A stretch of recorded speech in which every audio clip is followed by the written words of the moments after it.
जनपद लखीमपुर खीरी की धरोहर के नाम से जाना जाने वाला युवराज दत्त महाविद्यालय जनपद लखीमपुर खीरी के प्राचीन एवं गौरवशाली महाविद्यालय के रूप में विख्यात है। इस महाविद्यालय की स्थापना ओयल के राजा श्रीमान युवराज दत्त जी ने सन 1949 में अपने विस्तृत क्षेत्र में गुणवत्तापूर्ण उच्च शिक्षा को अधिकतम जनमानस तक सुनिश्चित कराने के उद्देश्य से की थी।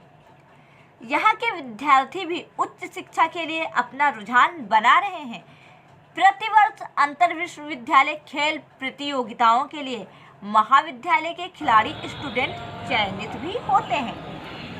यूपी 26 बटालियन के अधीन महाविद्यालय में एनसीसी कार्यक्रम भी आयोजित होते हैं। युवराज दत्त महाविद्यालय में छात्रों के लिए विभिन्न सुविधाएं जैसे प्रयोगशालाएं, सेमिनार हॉल, लाइब्रेरी और डिजिटल क्लासरूम की सुविधा भी उपलब्ध है। यह कॉलेज उचित शिक्षक छात्र अनुपात को बनाए रखने हेतु संसाधनों का संग्रह करता है और छात्रों को शिक्षा का मूल्य महसूस कराता है।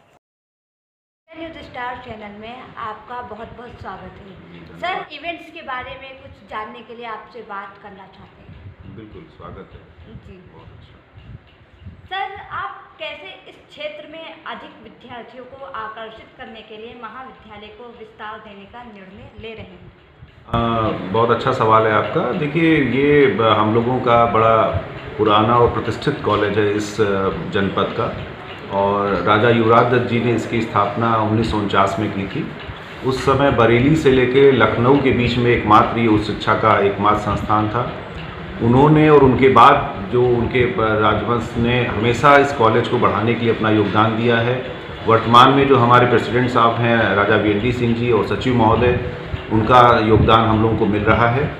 मुझे अभी ज्वाइन किए हुए लगभग 1.5 साल हो रहे हैं, तो मेरा ये प्रयास रहेगा कि यहाँ पर कुछ नए कोर्सेज लाए जाएं, और इसके लिए मैंने प्रयास भी शुरू किया है। और भविष्य में आपको कई विषयों में पीजी और संगीत और ऐसे अन्य विषयों को लाने की मेरी योजना है, और प्रयास भी चल रहा है। लखनऊ विश्वविद्यालय से वार्ता भी चल रही है, तो नए कोर्सेज लाने का प्रयास रहेगा। और हमारी नई फैकल्टी भी आई है, ज्वाइन किया है, तो कोशिश पूरी तरह से मैनेजमेंट का पूरा सपोर्ट है इस कॉलेज को बेहतर करने में। सर, उच्च शिक्षा और नौकरी स्थानों का संबंध कैसे है, इसके बारे में क्या कहना है? देखिए, उच्च शिक्षा, देखिए युवा को रोजगार तो चाहिए ही चाहिए, लेकिन ये भी ध्यान रखना चाहिए कि ज्ञानार्जन सबसे प्रमुख लक्ष्य होना चाहिए कि पहले हमें ज्ञान प्राप्त हो। और अगर हमारे पास अच्छा ज्ञान है, नॉलेज अच्छा है, अपने विषयों को हम अच्छा पढ़ रहे हैं, तो निश्चित रूप से हमें कोई ना कोई रोजगार अवश्य मिलेगा।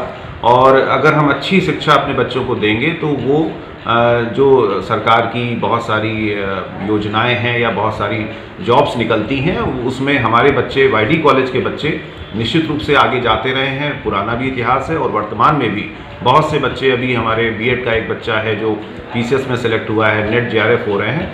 तो हमारे जो टीचर्स हैं वो बहुत उच्च कोटि की शिक्षा दे रहे हैं, जिसका परिणाम ये है कि बच्चे बहुत सारे ऐसे कॉम्पिटिशन्स में आ रहे हैं।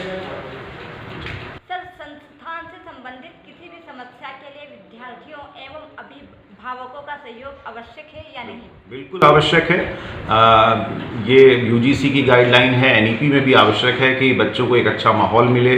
अभिभावकों के साथ भी बैठक करने का मेरा प्रयास चल रहा है, और हमारे जो बहुत सारे सेल बनी हुई हैं छात्रों की समस्याओं को लेकर के, प्रोक्यूलर बोर्ड है, जो ऐसे वंचित वर्ग के छात्र हैं उनकी समस्याओं के समाधान के लिए सेल बना हुआ है, और बच्चे उनसे मिल करके अपना समाधान कर सकते हैं। और निकट भविष्य में मैंने प्रयास किया है कि अभिभावकों के साथ भी एक बैठक आयोजित करेंगे, ताकि वो भी बताएं कि क्या इस कॉलेज की बेहतरी के लिए किया जा सकता है।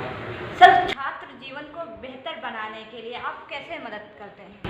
नहीं, छात्र जीवन के लिए जो भी सरकार की योजनाएं हैं, हमारे यहाँ अभ्युदय क्लासेस भी जिला प्रशासन के द्वारा चलाया जा रहा है, जिसमें हमारे टीचर्स जा रहे हैं। ऐसे बच्चों को वहाँ पढ़ाई हो रही है। कॉलेज में स्पोर्ट्स एक्टिविटीज़ होती हैं। अभी आज़ादी का अमृत महोत्सव मनाया गया, और लखनऊ विश्वविद्यालय के द्वारा हमारे महाविद्यालय को सांस्कृतिक क्षेत्र में काम करने के लिए स्वर्णम अभ्युत्थानम के अंतर्गत यहाँ पर बड़े सांस्कृतिक कार्यक्रम आयोजित किए गए और हमारा कॉलेज नोडल सेंटर बनाया गया। स्पोर्ट्स में भी हमारे युवराज दत्त महाविद्यालय को लखनऊ विश्वविद्यालय में वाइस चांसलर महोदय के द्वारा नोडल सेंटर बनाया गया और स्पोर्ट्स एक्टिविटी भी कराई जा रही हैं, आगे भी कराई जाएंगी। और हमारे सारे टीचर्स अपने स्टूडेंट का किस तरह से उनका विकास हो, को करिकुलर एक्टिविटीज़ भी होती हैं, उनके कार्यक्रम कराए जाते हैं। तो पूरी तरह से हम लोग इसमें प्रतिबद्ध हैं कि बच्चों को क्लासरूम से बाहर निकाल करके भी उनका जो है विकास हो सके, ये प्रयास किया जा रहा है।